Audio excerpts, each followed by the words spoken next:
বলা হবে সেই ওয়ার্ডটা দিয়ে আমাদের একটা ফলের নাম বলতে হবে। যদি সে না পারে বলতে তাহলে এই ময়দাটা তার মুখে লাগানো হবে। ঠিক আছে? ব দিয়ে বললাম তো তখন। ব দিয়েছে বেল। Good job. ল দিয়ে আলু। মুখে লাগা। বল ল দিয়ে ল দিয়ে লেবু। তালবস্ত দিয়ে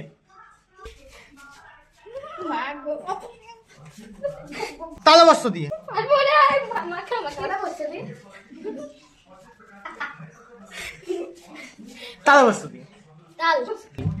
প দিয়ে ডাল। পিপা। ট দিয়ে বল। ট দিয়ে টমেটো। গ দিয়ে বল। গোয়া। ড দিয়ে বল ড দিয়ে তারপরে